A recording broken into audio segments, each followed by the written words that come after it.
Internet land, welcome back. And I'm here today because now it's the summer of 2013.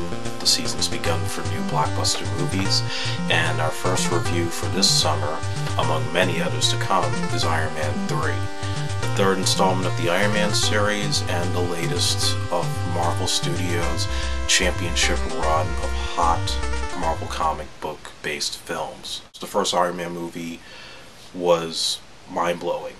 At the time, Marvel was still trying to get their act together with their films, and the fact that the studios that were making Spider-Man and X-Men and even the more half-assed movies like Ghost Rider were not quite getting what those characters, what those comic books were supposed to be. And so they took liberties with the direction and the casting, and would oftentimes upset the comic book fan base. Iron Man was the first of Marvel Studios films that was true to the source material, and they took the big risk of casting Robert Downey Jr. in the role of Tony Stark. For a man who had so much controversy in his life and being a great actor but not exactly a box office draw, he not only nailed Tony Stark, he owned the part the same way Johnny Depp owned Captain Jack Sparrow in the Pirates of the Caribbean movies. And that's what makes the first Iron Man movie work so well as Jon Favreau's direction, which was so offbeat with his Robert Altman-esque direction in a superhero film. Then you had Iron Man 2, which, again, had good performances, but I did feel, and I know Jon Favreau feels this, that it was rushed into production because of the huge success of the first film. And while Mickey Rourke was somewhat interesting as, I don't even know if he was Crimson Dynamo or Whiplash, there were just serious issues with the script, and I did feel that most of the movie was spoiled in the trailers that were played for months and months before its release. The Avengers changed the whole game, bringing all the characters together from Iron Man, Captain America, Thor, Hulk, and Shield, and so forth. So of course after that you wonder how are they going to continue with these characters in their own solo films before the next Avengers movie. So the story starts out with a flashback to the early 90s, and it starts out with Dr. Maya Hansen, who is a brief lover of Tony Stark and also a scientist behind Extremis, which is a regenerative treatment used for curing severed hands and legs and arms and that sort of thing. But the technology is not perfected yet. In comes Dr. Aldrich Killian, played by Guy Pearce, who runs the company known as Advanced Ideas Mechanics. And if you are a big Marvel fan, that is the acronym for AIM. So he's interested in the technology and also using Tony Stark, but of course Tony turns him down, wants to do his own thing, but he entices Dr. Hansen into joining his company. Flash forward post-Avengers, you have Tony Stark still in a post-traumatic state because of what happened at the very end of that film, which again we won't spoil here if you didn't see Avengers. And now he's caught in a situation in which you have the Mandarin come out. The Mandarin here, played by Ben Kingsley, is out doing his own Osama bin Laden, Al-Qaeda type of attacks all over the world, with suicide bombers all over the place, causing a lot of mayhem.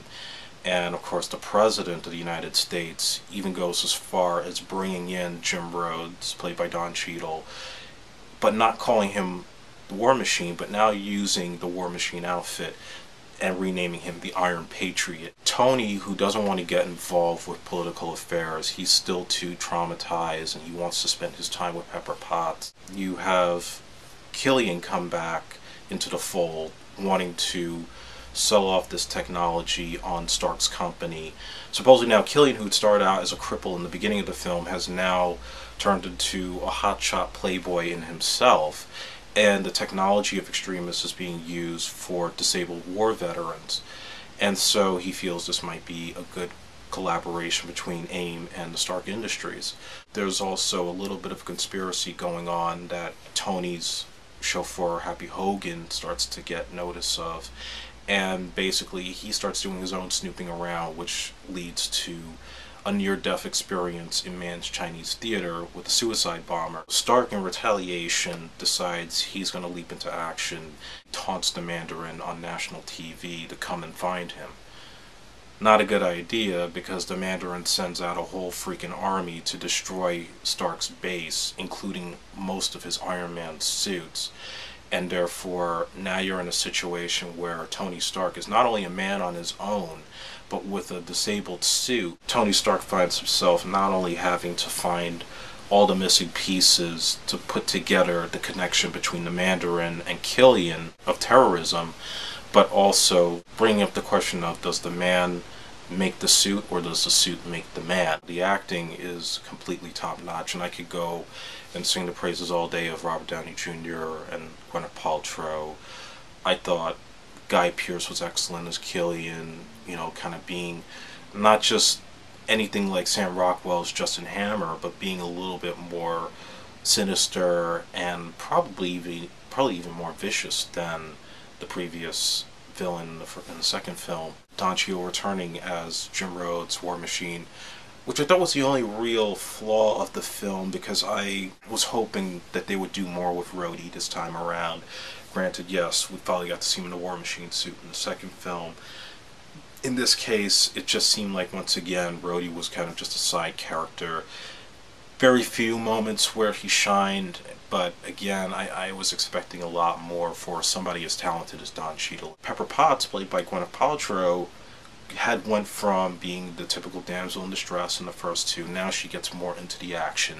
Yes, she does get into the Iron Man suit at one point and saves Tony's life, but we won't spoil exactly how that happens, because it happens more than once. That's all I'm going to say. But she was okay. I know everybody has their criticisms of Gwyneth, but I thought she was pretty good in this film. Jon Favreau returns as Happy Hogan. His part's extended a little bit more than the first two, because now he's not directing the film. But you could kind of also tell too that even if he had some say in the direction of the film, you didn't feel like he was stepping on Shane Black's toes. Now, Shane Black as a director, we all know him as a screenwriter for Lethal Weapon, for Last Boy Scout, Long Kiss Goodnight, and of course his successful directing effort Kiss Kiss Bang Bang, which also starred Robert Downey Jr. And Black, of course, is one of the most prolific screenwriters in Hollywood since the 1980s. Favreau laid the groundwork, laid the direction, made the cast a well-oiled machine, but Shane Black brought some unexpected twists and turns and a level of reality that we had never seen in these films previously. This feels like a cross between a James Bond film and a Tom Clancy novel. There's so much conspiracy, so much corruption, and so much character arcs throughout the story, particularly for Tony Stark, that it just, every moment counts, and every time you see Tony Stark on the screen, he never strays away from the character that he is, which is this cocky, rich, arrogant playboy. Even with the young boy Harley, you expect to see some things that are kind of heartwarming, and they don't go that way because it's Iron Man. But you see like nods to everything that Black has done with Lethal Weapon, and giving it that sense of mystery that I feel these films need. Not just make it a special effects extravaganza, but make it an interesting story with a lot of different turns to it. The middle of the film is what captivated me the most, because you have a situation where Tony Stark is left without his resources. I mean, basically, it's like The Empire Strikes Back. This guy, the characters, they're all being sent to hell. And what do you do when you don't have access to your technology and the things that make you who you are? He finds himself having to use a lot of consumer products to try and replicate his technologies.